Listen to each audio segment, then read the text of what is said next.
प्रेमचंद्रोत्तर युग 1936 ईस्वी से वर्तमान तक। प्रेमचंद्र युग के उपन्यासों का विवेचन डॉक्टर नगेंद्र तथा मधुरेश ने निम्नलिखित रूप से किया है। मनोविश्लेषणवादी उपन्यास जैनेन्द्र, इलाचंद्र जोशी, अज्ञे तथा डॉक्टर देवराज प्रमुख मनोविश्लेषणवादी उपन्यासकार हैं, जिनका विवेचन निम्नलिखित हैं। प्रमुख मनोवैज्ञानिक मनोविश्लेषणवादी उपन्यासकार एवं उपन्यासकार जैनेन्द्र कुमार 1905 से 1988 ईस्वी। इनके उपन्यास फर्क 1929, सुनीता 1934, त्यागपत्र 1937, कल्याणी 1939, सुखदा 1952, विवर्त 1953, व्यतीत 1953, जयवर्धन 1956, मुक्तिबोध 1965, अनंतर 1968, अनाम स्वामी 1974, दसार्क 1985। अगले हैं इलाचंद्र जोशी 1902 से 1982। इनके उपन्यास घराणामयी 1929, सन्यासी 1940, पर्दे की रानी 1942, प्रेत और छाया 1944, निर्वासित 1946, मुक्तिपथ 1948, सुबह के भूले 1951, जिप्सी 1952, जहाज का पंछी 1954, ऋतुचक्र 1969, भूत का भविष्य 1973, कवि की प्रेयसी 1976। अगले अज्ञे 1911 से 1987, शेखर एक जीवनी पहला भाग 1940, दूसरा भाग 1944, नदी के द्वीप 1951, अपने अपने अजनबी 1961, डॉक्टर देवराज 1917 से 1999, पथ की खोज 1951, बाहर भीतर 1954, रोड़े और पत्थर 1958, अजय की डायरी 1960, मैं वे और आप 1969, दोहरी आग की लपट 1973, दूसरा सत्र 1978। यह उपन्यास 1950 ईस्वी में लज्जा नमक शीर्षक से प्रकाशित हुआ। जैनेन्द्र को हिंदी में मनोविश्लेषणवादी उपन्यास का आरंभकर्ता माना जाता है। जैनेन्द्र के अधिकांश उपन्यासों का मूल विषय काम, पीड़ा एवं अहम का समर्पण है। जैनेन्द्र के संबंध में डॉक्टर गोपाल राय ने लिखा है, व्यक्ति के अतिरिक्त आंतरिक जीवन, मानसिक द्वंद्व, मूल्य विषयक संघर्ष आदि को अधिक गहराई और सृजनात्मकता के साथ उपन्यास का विषय बनाने का श्रेय जैनेन्द्र कुमार को है। परक उपन्यास का केंद्रीय विषय प्रेम के एक विशेष आदर्श का चित्रण है। प्रेम का त्रिकोण तथा पत्नी व प्रेमिका का द्वंद्व उपन्यास में चित्रित हुआ है। इसमें 4 प्रमुख पात्रों कुट्टो, सत्यधन, गरिमा तथा बिहारी के माध्यम से जैनेन्द्र ने अपना प्रेम दर्शन स्थापित किया है। सुनीता उपन्यास से जैनेन्द्र उपन्यासकार के रूप में स्थापित हुए। इसमें दाम्पत्य प्रेम तथा दाम्पत्य के बाहर के प्रेम के मध्य तनाव का चित्रण हुआ है। उपन्यास में जैनेन्द्र ने दाम्पत्य के बाहर प्रेम करने के स्त्री अधिकार की वकालत की है। त्यागपत्र जैनेन्द्र का सर्वाधिक प्रसिद्ध उपन्यास है। उपन्यास में मृणाल के माध्यम से स्त्री के आत्मपीड़क तथा विद्रोही व्यक्तित्व का चित्रण हुआ है। कल्याणी में विवाह के उपरांत आने वाली समस्याओं का अंकन हुआ है। सुखदा में नायिका सुखदा की वनाह स्थितियों का चित्रण हुआ है। विवर्त में जितेन एवं भुवन मोहिनी की प्रेम कथा का अंकन हुआ है। जयवर्धन में मनुष्य के निजी जीवन एवं शासन की सामाजिकता के द्वंद्व का अंकन हुआ है। मुक्तिबोध जैनेन्द्र का राजनीतिक विमर्श का उपन्यास है। इसमें मुक्तिकामी राजनेता के जीवन की करुण कहानी का चित्रण किया गया है। उपन्यास का आधार यही मनोमंथन है कि मुक्ति का प्रश्न सामाजिक राजनीतिक स्तर पर सुलझाया जा सकता है या आत्मिक स्तर पर।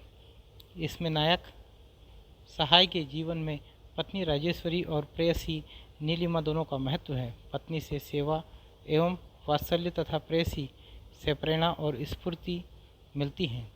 अनाम स्वामी में धार्मिक कर्मकांड एवं रूढ़ियों से मुक्ति का चित्रण हुआ है। दर्शाक में विवाह विच्छेद तथा नारी जीवन की त्रासदी का चित्रण है। इलाचंद्र जोशी डॉक्टर गोपाल राय के अनुसार इलाचंद्र जोशी को हिंदी में मनोवैज्ञानिक उपन्यास का पुरस्कर्ता माना जा सकता है। यूँ तो जैनेन्द्र कुमार ने उपन्यास में सामाजिक प्रश्नों की तुलना में मनोवैज्ञानिक स्थितियों को अधिक महत्व देने की पहल की, पर शुद्ध मनोवैज्ञानिक समस्याओं को केंद्र में रखकर उपन्यास लिखने की पहली कोशिश जोशी जी ने ही की। घृणामयी लज्जा में आधुनिक शिक्षा प्राप्त लज्जा युवती की काम चेष्टाओं का मनोविश्लेषण किया गया है। यह उपन्यास आत्मकथात्मक प्रविधि में लिखित एक युवती के पाश्चात्य की कथा है। सन्यासी में नायक नंदकिशोर के अहम भाव का मनोविश्लेषण किया गया है। यह उपन्यास आत्मकथात्मक शैली में लिखित है। शीर्षक के अनुसार नंदकिशोर अंत में सन्यासी होकर देश सेवा में लग जाता है। पर्दे की रानी उपन्यास में ऐसी नायिका निरंजना का चित्रण है जो खूनी पिता तथा वेश्या माँ की पुत्री होने की जानकारी के पश्चात हीन भावना से ग्रस्त हो जाती हैं तथा समाज के प्रति घृणा का भाव रखने लगती हैं। प्रेत और छाया में पारसनाथ की मानसिक कुंठा का अंकन है। निर्वासित उपन्यास में महिप और नीलिमा के प्रेम का चित्रण हुआ है। महिप भावुक कवि हैं। वह नीलिमा को प्रभावित करना चाहता है, किंतु आकर्षक व्यक्तित्व नहीं होने के कारण अन्य माध्यम से अपनी महत्ता स्थापित करता है। वह क्रांतिकारी बन जाता है। अंत में हताश प्रेमी की तरह रोग से ग्रसित होकर मर जाता है। जिप्सी में सामाजिक भावना के साथ मनोविश्लेषणवाद का समावेश किया गया है। जहाज का पंछी इलाचंद जोशी का सर्वाधिक प्रसिद्ध उपन्यास है। इसमें एक शिक्षित युवा का रोजगार की तलाश में भटकने कलकत्ता में तथा उस प्रक्रिया में उसकी मनोदशा का चित्रण किया गया है। शिक्षित नवयुवक चारों तरफ से भटककर कलकत्ता जहाज रूपी नगर में लौट आता है। ऋतु चक्र में आधुनिकता के दबाव में पुराने मूल्य एवं आदर्श ढह रहे हैं, किंतु उसके स्थान पर नए मूल्यों एवं आदर्शों का निर्माण नहीं हो रहा है। इसलिए रोमानी चेतना को पुनः जागृत किया जाना चाहिए। कवि की प्रेयसी उपन्यास में कालिदास के नाटक मालविकाग्निमित्रम में चित्रपात्र कवि नाटककार सोमिल्लिक के जीवन का काल्पनिक चित्रण हुआ है। अज्ञे ने अपने प्रयोगों के माध्यम से मनोविश्लेषणवादी उपन्यास को एक नया आयाम प्रदान किया। शेखर एक जीवनी अज्ञे का अति महत्वपूर्ण उपन्यास है। शेखर एक जीवनी में नायक शेखर के व्यक्तित्व को उपन्यास का विजन बनाया गया है। प्रथम भाग में शेखर के बाल वयहा संधि और किशोर मन का मनोवैज्ञानिक अंकन किया गया है। शेखर एक जीवनी कथ्य के साथ साथ भाषा एवं शिल्प के स्तर पर भी हिंदी उपन्यास की परंपरा को एक नई दिशा प्रदान करता है। शेखर एक जीवनी पर रोमा रोला की पुस्तक जैक क्रिस्टक का प्रभाव माना जाता है, जिसे स्वयं अज्ञे ने स्वीकार किया है। शेखर एक जीवनी फ्लैशबैक पूर्व दीप्ति शैली में लिखित उपन्यास है। शेखर एक जीवनी को प्रकाशमान पुच्छल तारा कहकर उसकी आलोचना की गई है। अज्ञे ने शेखर के संबंध में लिखा है, शेखर की खोज अंततोगत्वा स्वतंत्रता की खोज है। नदी के द्वीप में अज्ञे पर व्यक्तिवादी जीवन दर्शन का प्रभाव दिखता है। इसमें पत्र शैली, प्रत्यवलोकन शैली, चेतना प्रवाह शैली एवं बिंब विधान शैली आदि सभी एक साथ मिलते हैं। नदी के द्वीप उपन्यास में रेखा भुवन तथा गोरा का प्रेम त्रिकोण चित्रित हुआ है। इसमें भुवन, चंद्रमाधव, रेखा और गोरा की मनोदशाओं का चित्रण हुआ है। अज्ञे ने नदी के द्वीप को 4 संवेदनाओं का अध्ययन कहा है। डॉक्टर भगवत शरण उपाध्याय ने नदी के द्वीप को कला की दृष्टि से सफल एवं विचार की दृष्टि से असफल उपन्यास कहा है। अपने अपने अजनबी उपन्यास में अज्ञे ने योके और सैल्मा नामक पात्रों के माध्यम से जीवन मित्र वर्ण की स्वतंत्रता, आस्था आदि से संबंधित सवालों पर विचार किया है। अपने अपने अजनबी में व्यक्ति के मृत्यु के साक्षात्कार के प्रश्न को उठाया गया है। डॉक्टर देवराज का प्रथम उपन्यास पथ की खोज 2 खंडों में 1951 ईस्वी में प्रकाशित हुआ। उपन्यास का केंद्रीय विषय प्रेम एवं विवाह की नैतिकता से संबद्ध है। उपन्यास में एक स्त्री का या पुरुष के एक से अधिक पुरुषों या स्त्रियों से प्रेम करने के नैतिक प्रश्न को उठाया गया है। आधुनिक मध्यम वर्गीय समाज के शिक्षित सदस्यों के जीवन की समस्याओं के मनोवैज्ञानिक विश्लेषण के माध्यम से नए पथ की खोज का प्रयास किया गया है। डॉक्टर देवराज कृत बाहर भीतर उपन्यास का दूसरा संस्करण भीतर का घाव शीर्षक से प्रकाशित हुआ। इसमें मध्यम वर्गीय स्त्री की पीड़ा का अंकन हुआ है। रोड़े और पत्थर में कुंठित जीवन पर आधारित मध्यम वर्गीय लोगों की त्रासदी का चित्रण हुआ है। अजय की डायरी डॉक्टर देवराज का सर्वाधिक चर्चित उपन्यास है। इसमें प्रेम संबंधी तथा उससे जुड़े प्रश्नों का भी विवेचन हुआ है।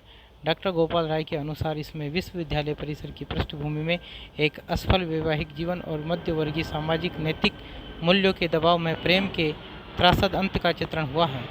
दोहरी आग की लपट में प्रेम एवं दाम्पत्य के बीच में प्रेम की समस्या का चित्रण हुआ है।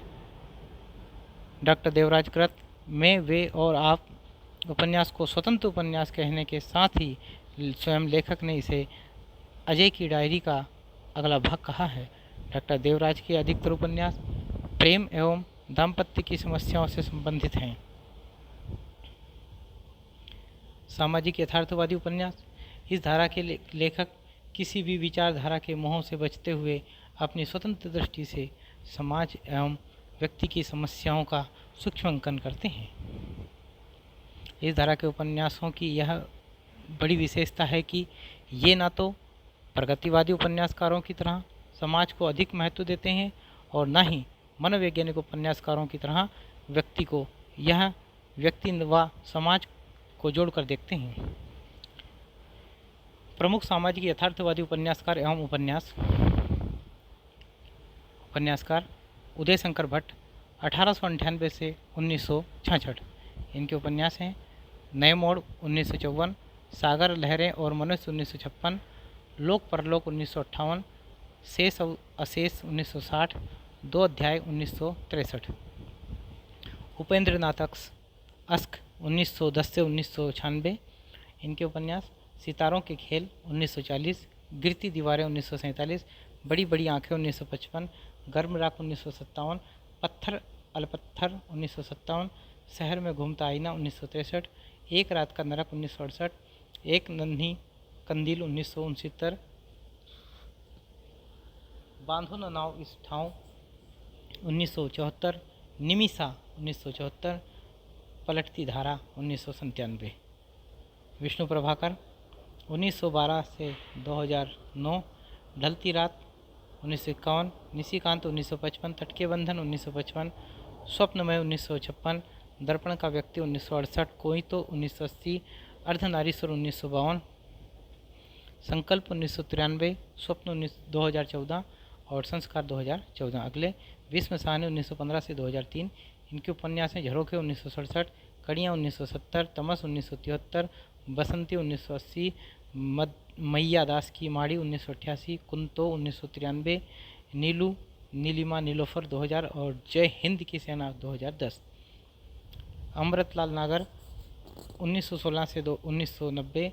इनके उपन्यास हैं महाकाल 1947, सेठ बांकेमल 1955, बूंद और समुद्र 1956, शतरंज के मोहर 1959, सुहाग के नुपुर 1960, अमृत और विष 1966, सात घूंघट वाला मुखड़ा 1968, एकदा नेमी सारण्य 1972, मानस का हंस 1972, नाचो बहुत गोपाल 1978, खंजन नयन 1981, बिखरे तिनके 1982, अग्निगर्भा 1983, करवट 1985, पीढ़ियाँ 1990। अगले हैं अमरकांत 1925 से 2014। इनके उपन्यास है सूखा पत्ता 1959, ग्राम सेविका 1962, कंटीली रहा के फूल 1963, आकाश पक्षी 1967, काले उजले दिन 1969, बीच की दीवार 1981, सुखजीवी 1982। इन्हीं हथियारों से 2003, सुंदर पांडे की पतोह 2005 और खुदीराम। उदय शंकर भट्ट कृत सागर लहरें और मनुष्य को कई विद्वान आंचलिक उपन्यास मानते हैं। इसमें मुंबई के निकट बरसोवा के मछुआरों की जिंदगी का यथार्थ एवं मार्मिक चित्रण हुआ है। नए मोड़ में शिक्षित एवं स्वावलंबी स्त्री की व्यवस्था का अंकन हुआ है। लोक परलोक में ग्रामीण जीवन पर आधुनिक सभ्यता के बढ़ते प्रभावों का चित्रण किया गया है। शेष अशेष में साधु सन्यासियों के पाखंड युक्त भ्रष्ट चरित्र का चित्रण हुआ है। उपेंद्र नाथ अस्क के कई उपन्यासों का नायक केंद्रीय पात्र चेतन है।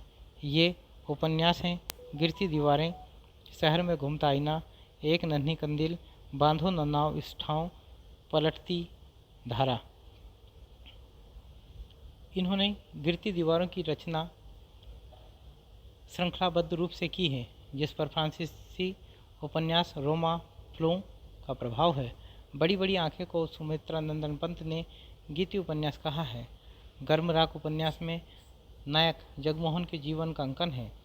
एक रात का नरक उपन्यास अस्क के ही उपन्यास एक नन्ही कंदील का एक अंश है। विष्णु प्रभाकर का ढलती रात में ब्रिटिश भारत के सन 1920 से 1936 तक की सामाजिक राजनीतिक स्थितियों का चित्रण हुआ है। निशिकांत उनके पहले उपन्यास ढलती रात 1951 का ही पुनर्लिखित रूप है। तट के बंधन उपन्यास प्रेम एवं विवाह तथा नारी समस्याओं को केंद्र में रखकर लिखा गया है। स्वप्नमयी में तर्क से परे कल्पनामयी में एवं स्वप्नजीवी स्त्री के जीवन का चित्रण किया है। कोई तो में स्त्रियों के जीवन की नैतिक रूढ़ियों एवं बलात्कार पर आधारित समस्याओं को इंगित किया गया है। अर्धनारीश्वर उपन्यास में स्त्री के शोषण, बलात्कार एवं यातना का वर्णन करते हुए स्त्री पुरुष संबंधों की जटिलता का अंकन किया गया है। संकल्प में परित्यक्ता स्त्री की मनः स्थितियों का चित्रण हुआ है। विष्णु प्रभाकर की दृष्टि में पुरुष एवं नारी प्रबल आकर्षक से मुक्त होकर ही पूर्ण रूप से मुक्त हो सकते हैं। भीष्म साहनी सामाजिक यथार्थवाद के महत्वपूर्ण रचनाकार हैं।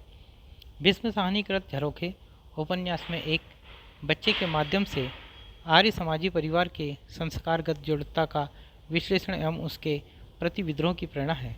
कड़ियाँ में विपरीत संस्कारों वाले मध्यम वर्गीय पति पत्नी की जीवन कथा वर्णित है। इसमें लेखक ने स्त्री की आर्थिक आत्मनिर्भरता के प्रभाव में पुरुष की बढ़ती हुई निरंकुशता और उसके परिणामस्वरूप परिवार विघटन की अनिवार्यता को रेखांकित किया है। तमस भीष्म साहनी का सबसे प्रसिद्ध उपन्यास है।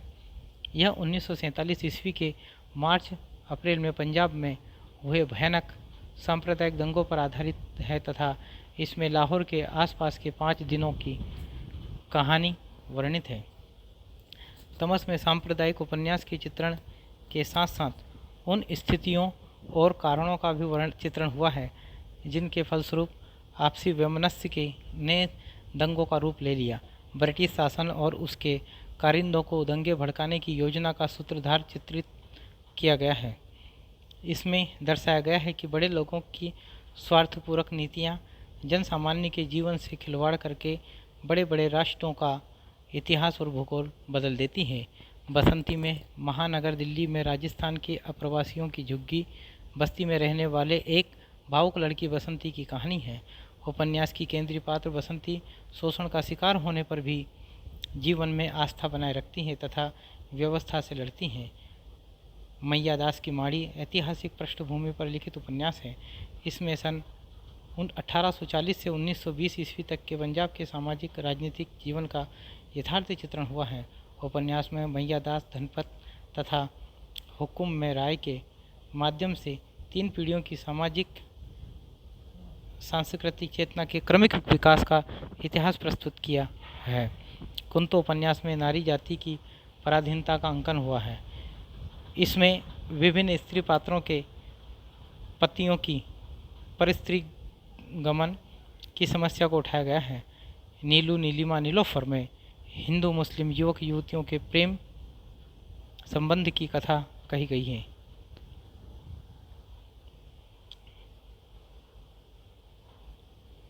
अमृतलाल नागर ने 3 प्रकार के उपन्यास लिखे हैं। एक सामाजिक यथार्थ के उपन्यास, दूसरा सामाजिक राजनीतिक परिवर्तन के उपन्यास जिनकी पृष्ठभूमि सन 1850 से 1950 ईस्वी तक का समय है तथा तीसरा ऐतिहासिक सांस्कृतिक उपन्यास। अमृतलाल नागर कृत महाकाल उपन्यास में बंगाल के अकाल की त्रासदी का चित्रण हुआ है। महाकाल का अन्य नाम भूख है।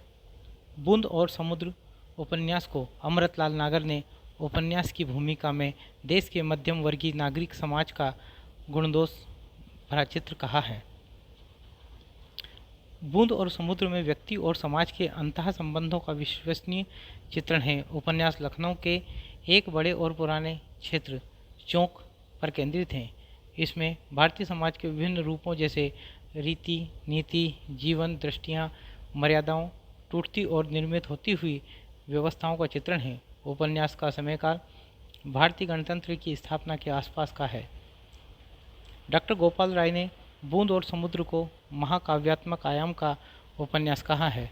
सतलज के मोहरे उपन्यास में 1820 से 1837 ईस्वी तक के अवध क्षेत्र के जीवन का वर्णन है। इसमें अवध के नवाबों एवं अंग्रेजों के बढ़ते वर्चस्व के मध्य पीसती हुई अवध की जनता का चित्रण हुआ है। सुहाग के नूपुर तमिल महाकाव्य शिल्पदिकारम पर आधारित उपन्यास है। इसमें मध्यकालीन कुल वधुओं तथा बाहरी वधुओं का चित्रण हुआ है, अर्थात पत्नी कन्नगी एवं गणिका माधवी के द्वंद्व को प्रस्तुत किया गया है।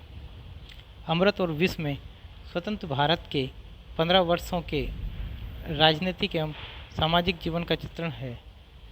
साथ ही एक संपादक के जीवन के माध्यम से तत्कालीन जीवन की जटिलताओं को प्रस्तुत किया गया है।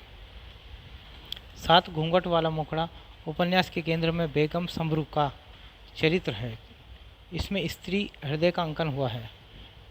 एक दाने मी सारणे में सांस्कृतिक पुनर्जागरण के साथ आचार्य भार्गव सोमाहुति एवं नेमिष आंदोलन का चित्रण हुआ है। मानस का हंस तथा खंजन नयन क्रमशः तुलसीदास तथा सूरदास के जीवन को केंद्र में रखकर लिखे गए जीवनी परक उपन्यास हैं। मानस का हंस हिंदी साहित्य की अमूल्य निधि है। इसकी रचना लखनवी शैली में की गई है।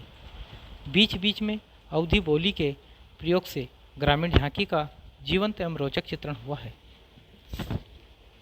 इसमें तुलसीदास के जीवन संघर्ष को प्रामाणिक एवं क्रमबद्ध तरीके से प्रस्तुत किया गया है। यह उपन्यास इरविंग स्टोन के वान गॉग एवं माइकेल एंजेल पर आधारित उपन्यासों की याद दिलाता है। मधुरेश के अनुसार तुलसी के प्रसंग में नागर जी ने दोहरे विरोध का जोखिम उठाया है। एक और तुलसी के चरित्र को अखाड़ों और रामलीला के माध्यम से सामाजिक संगठन की परिकल्पना द्वारा हिंदूवादी आधार देकर लोगों द्वारा उसे गुरु गोलवलकर की जीवनी तक कह देने का खतरा उठाया है। वहीं मोहिनी के प्रसंग द्वारा दूसरे वर्ग के लोगों को तुलसीदास के चरित्र के अपकर्ष के आरोप के लिए उकसाया है। मानस का हंस में 3 स्त्री पात्र चम्मो, सहुवाइन, विधवा, राजकुमारी एवं रत्नावली हैं जो तुलसीदास के प्रति प्रणय भाव रखती हैं।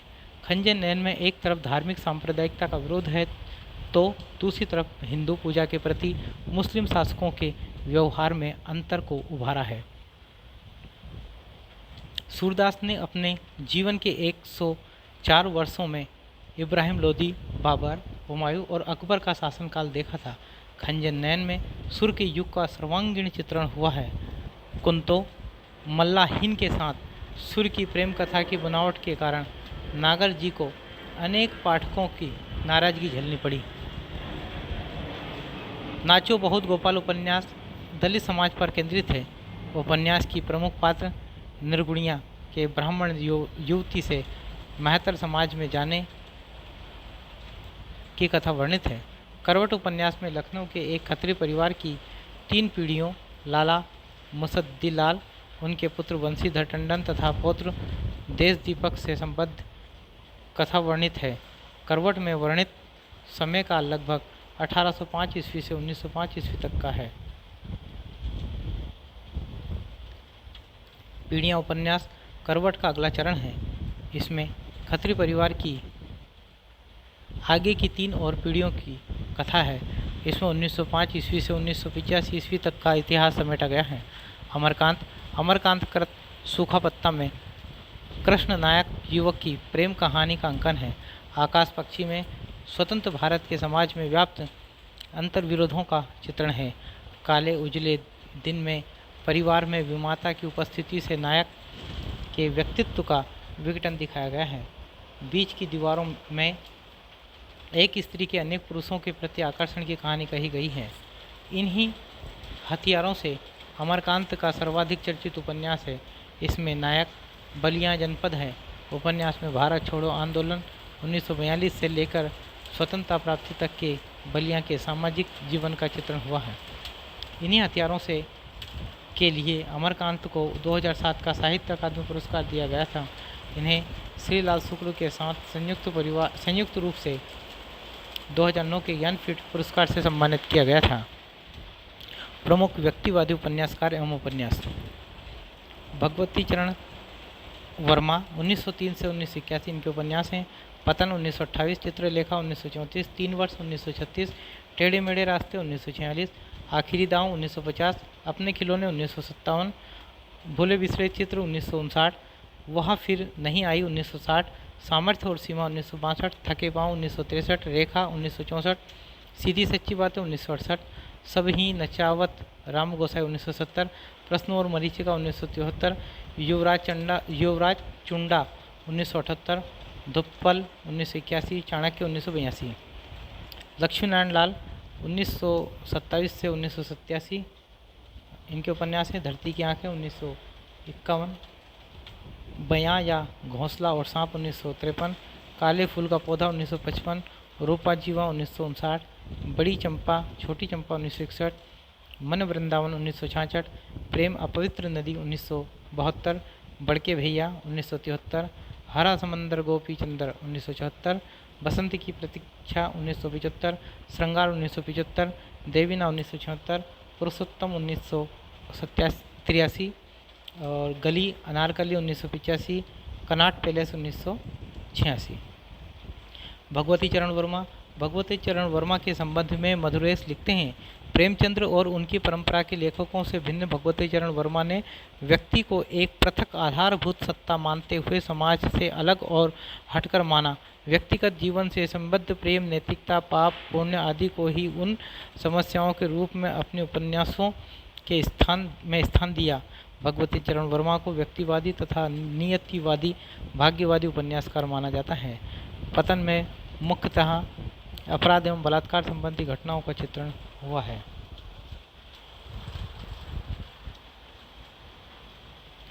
चित्रलेखा उपन्यास में पाप एवं पुण्य के नैतिक प्रश्न को उठाया गया है। चित्रलेखा पर फ्रेंच उपन्यासकार अनातोले के उपन्यास थाया का प्रभाव माना जाता है। 3 वर्ष में प्रेम के विवाह में परिणत होने पर आने वाली समस्याओं का चित्रण हुआ है। इसमें विश्वविद्यालय जीवन का भी चित्रण हुआ है। वेश्या सरोज के जीवन मूल्य एक अभिजात स्त्री प्रभा की तुलना से अधिक उच्च पड़ते हैं। टेढ़े मेढ़े रास्ते में एक परिवार की 2 पीढ़ियों के मध्य अंतराल चित्रित किया गया है। साथ ही गांधीवाद, साम्यवाद और आतंकवाद को टेढ़े मेढ़े और यथार्थ से परे रास्ते के रूप में चित्रित किया गया है। आखिरी दाव में एक जुआरी के असफल प्रेम की कथा को दर्शाया गया है। अपने खिलौने में व्यंग्यात्मक शैली के माध्यम से दिल्ली की मॉडर्न सोसाइटी के भीतर की विडंबना को दर्शाया गया है। भूले बिसरे चित्र में इंडियन नेशनल कांग्रेस की स्थापना से लेकर स्वतंत्रता पूर्व तक की समस्याओं, सामाजिक जीवन एवं राजनीतिक दशा की पृष्ठभूमि पर एक परिवार की 4 पीढ़ियों मुंशी शिवलाल से नवल किशोर तक के जीवन का चित्रण हुआ है। गोपाल राय के अनुसार भूले बिसरे चित्र में 3 पीढ़ियों 1890 से 1930 की सोच और मानसिकता के बदलाव, पुरानी पीढ़ी के साथ नई पीढ़ी के संघर्ष, औपनिवेशिक शासन के प्रति बुद्धिजीवी वर्ग से मोहभंग एवं विद्रोह का अंकन किया गया है। वह फिर नहीं आई में आधुनिक समय की जटिलताओं और विषमताओं के बीच अटूट जिजीविषा का अंकन हुआ है। सामर्थ्य और सीमा में प्रकृति के सामने मनुष्य की व्यवस्था का अंकन हुआ है। रेखा में स्त्री के अंतर्द्वंद का अंकन हुआ है। सच्ची सीधी बातें में राष्ट्रीय आंदोलन 1938 से 1948 ईस्वी को बुद्धिजीवियों और नेताओं के दृष्टिकोण से समझने का प्रयास किया गया है। सभी नचावत राम गोसाई उपन्यास में 1919 से 1965 ईस्वी के बीच समाज के दूषित भ्रष्टाचार में जीवन का आलोचनात्मक वर्णन प्रस्तुत किया गया है। इस उपन्यास में 3 परिवारों की 3 पीढ़ियों की कहानी को एक साथ जोड़कर सामंतशाही का अंत, पूंजीवाद का उदय एवं शासन तंत्र के पूंजीपतियों के प्रभाव से जकड़ने की कथा का चित्रण किया गया है। प्रश्न और मरीचिका में 1947 ईस्वी में आज़ादी के उपरांत जनता के मन की आकांक्षाएं एवं 1962 ईस्वी में चीनी आक्रमण के बाद मोहभंग से उत्पन्न निराशा एवं कुंठा का चित्रण हुआ है। युवराज चुंडा तथा चाणक्य ऐतिहासिक श्रेणी के उपन्यास हैं। धप्पल भगवती चरण वर्मा का आत्मकथात्मक उपन्यास है।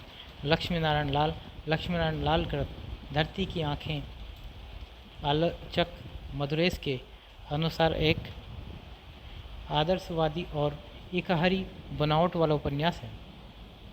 ऐतिहासिक उपन्यास वृंदावन लाल वर्मा, हजारी प्रसाद द्विवेदी, चतुरसेन शास्त्री आदि प्रमुख ऐतिहासिक उपन्यासकार माने जाते हैं। चतुरसेन शास्त्री का विवेचन प्रेमचंद युग के अंतर्गत किया जा चुका है। रांगे राघव, राहुल सांकत्यायन, अमृतलाल नागर आदि लेखकों ने भी कुछ प्रमुख ऐतिहासिक उपन्यास लिखे हैं, किंतु उपयुक्त लेखकों का विवेचन ऐतिहासिक उपन्यास के अंतर्गत न करके उनकी प्रमुख प्रवृत्तियों के अनुसार ही उनका विवेचन किया गया है। प्रमुख ऐतिहासिक उपन्यासकार एवं उपन्यास वृंदावन लाल वर्मा 1889 से 1969, इनके उपन्यास हैं प्रयागत 1927, लगन 1928, संगम 1929, गढ़कुंडार 1929, कुंडली चक्र 1929, प्रेम की भेंट 1931, विराट की पद्मिनी 1936, झांसी की रानी 1946, कचनार 1948, मृगनयनी 1950, अमरवेल 1952, टूटे कांटे 1954, अहिल्याबाई 1955, भुवन विक्रम 1957, माधवजी सिंधिया 1957, रामगढ़ की रानी 1961, महारानी दुर्गावती 1964, कीचड़ और कमल 1964, सोती आग 1966, देवगढ़ की मुस्कान 1973। इकबाल बहादुर देवसरे 1896 से 1983, इनके उपन्यास हैं नालंदा 1969, आरेछा की नर्तकी 1970, सुल्तान मालवा 1972, बेगम हजरत महल 1973, जाने आलम 1974, नवाब मुल्क 1976, तानसेन 1978, गुलफाम मंजिल 1980, रक्त गंगा। हजारी प्रसाद द्विवेदी 1907 से 1979, इनके उपन्यास में बाणभद्र की आत्मकथा 1946, चारुचंद्र लेख 1963, पुनर्नवा 1973 और अनाम दास का पोथा 1976।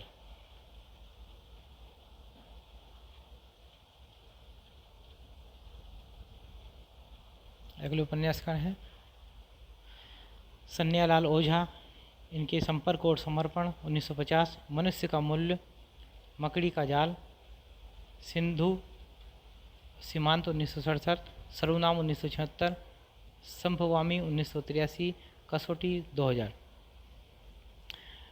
अगले शिव प्रसाद मिश्र रुद्र काशिकेय 1911 से 1970, इनके उपन्यास हैं बहती गंगा 1952, सचितात। अगले वीरेंद्र कुमार जैन 1917 से 1996, इनके उपन्यास हैं अनुत्तर योगी, तीर्थंकर महावीर 4 खंडों में, क्रमशः 1974, 1975, 1978 एवं 1981 में। और अगले हैं रघुवीर शरण मित्र 1919 से 1994, इनके उपन्यास हैं आग और पानी 1954, ओस के आंसू, ढाल तलवार, पहली हार 1955, उजला कफन, राख की दुल्हन, कांपती आवाज़, दिन रोया रात हंसी, तेका तेज रूप के जाले, प्यास और शोले, बलिदान, सोने की राख 1957, रंग बिरंगे चेहरे, सदा सदा के प्रश्न। बच्चन सिंह 1919 से 2008, सूतो व सुतपुत्रों व 1998, पांचाली 2001। राजीव सक्सेना 1923 से 2004, इनके उपन्यास हैं पणिपुत्री सोमा 1972, रमेनी 2000। आनंद प्रकाश जैन 1927-1996 इनके उपन्यास हैं। तीसरा नेत्र 1957, कठपुतली के धागे 1959, कुणाल की आंखें 1967, आठवीं भांवर 1969, तांबे के पैसे 1972। शिव सागर मिश्र 1927 से 1992 इनके उपन्यास हैं। राजतिलक 1961, मगध की जय 1962। मनु शर्मा 1928 से 2017 इनके उपन्यास राणा सांगा 1954, शिवाजी का आशीर्वाद 1956, द्रौपदी की आत्मकथा 1974 और 1976, कर्ण की आत्मकथा 1979, अभिशप्त कथा 1982, गांधारी की आत्मकथा 2004, कृष्ण की आत्मकथा ये 8 भाग में है। शरद पगारे 1931 इनके उपन्यास हैं। गुलारा बेगम 1984 में, गंधर्व सेन 1987, बेगम की जैनवादी 1996 और उजाले की तलाश। राम कुमार भ्रमर 1938 से 1998 इनके उपन्यास हैं। फैलाद का आदमी 1969, कांच का घर 1971, आनंद शर्मा 1946 इनके उपन्यास। इतिहास के नुपुर, रस कपूर 1995, एक और भीष्म और नरवद, सुप्यारदे 2003 और अमृतपुत्र 2006। जयशंकर द्विवेदी महाकवि कालिदास की आत्मकथा 1987। मायानंद मिश्र इनके उपन्यास हैं। प्रथम सेल पुत्री 1990, मंत्रपुत्र 1990, पुरोहित 1999। वृंदावन लाल वर्मा। डॉक्टर गोपाल राय ने लिखा है, वर्मा जी के पूर्व हिंदी में सही अर्थों में ऐतिहासिक उपन्यास का अभाव था। हिंदी में वृंदावन लाल वर्मा को सर वाल्टर स्कॉट की उपाधि प्राप्त है। वृंदावन लाल वर्मा के उपन्यासों में बुंदेलखंड का इतिहास, प्रकृति, जनजीवन, लोकगीत, लोककथाएं आदि विस्तृत रूप में वर्णित हैं।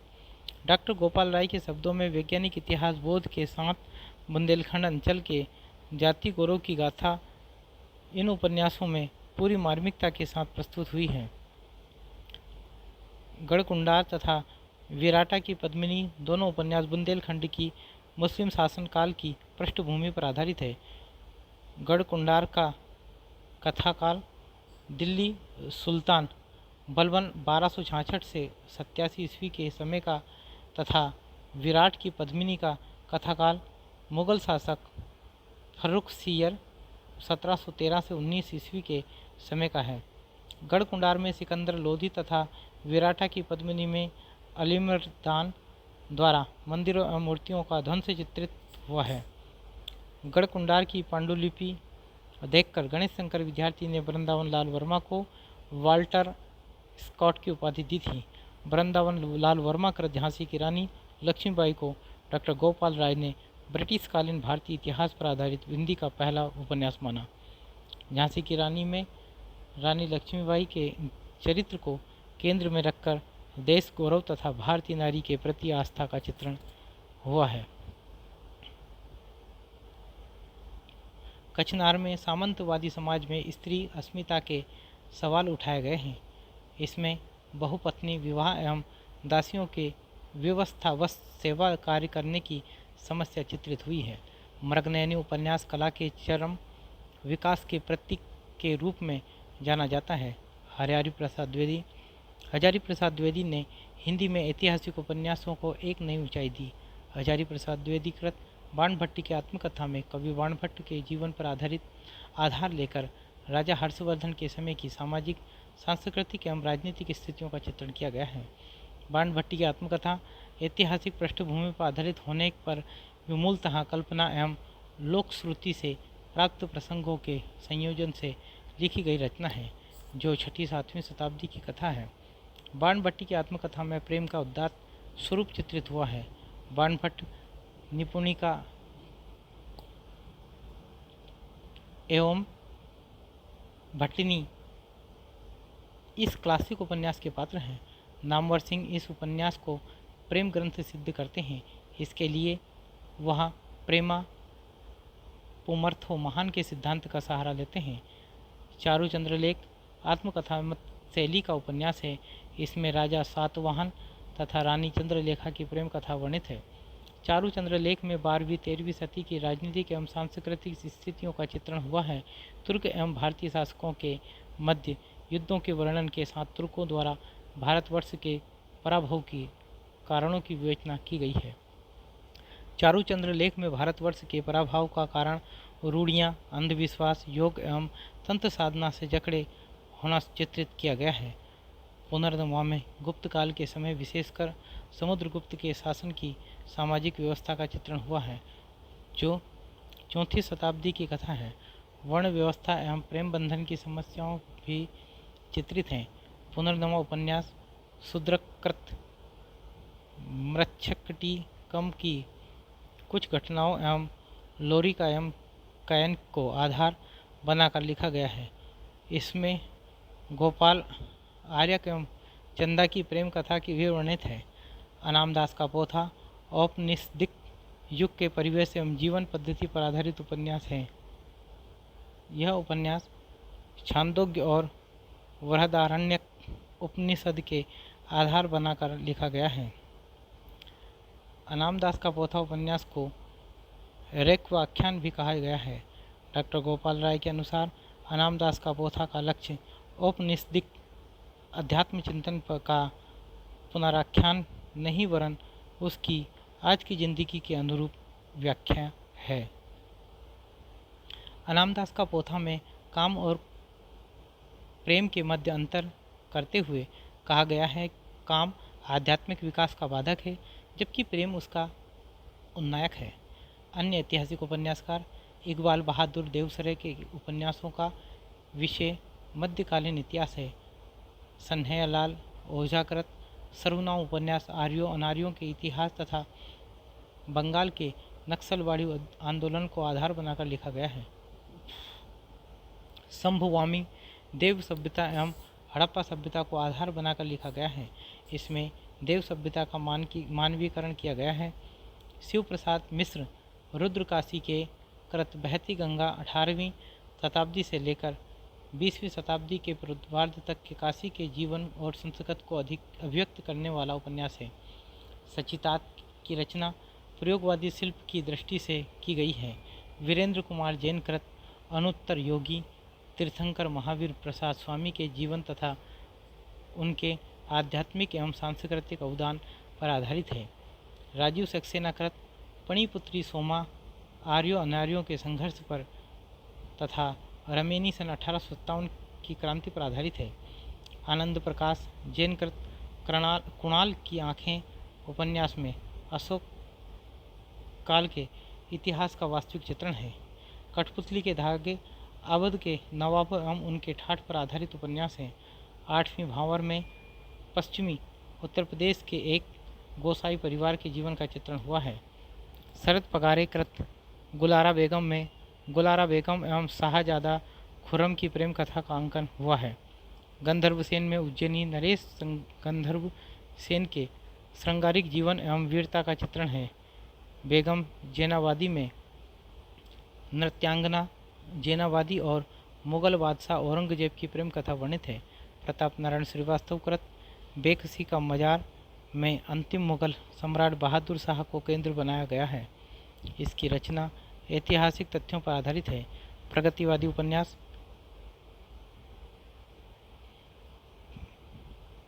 प्रगतिवादी का समाजवादी उपन्यास मार्क्सवादी विचारधारा को आधार बनाकर लिखे गए हैं।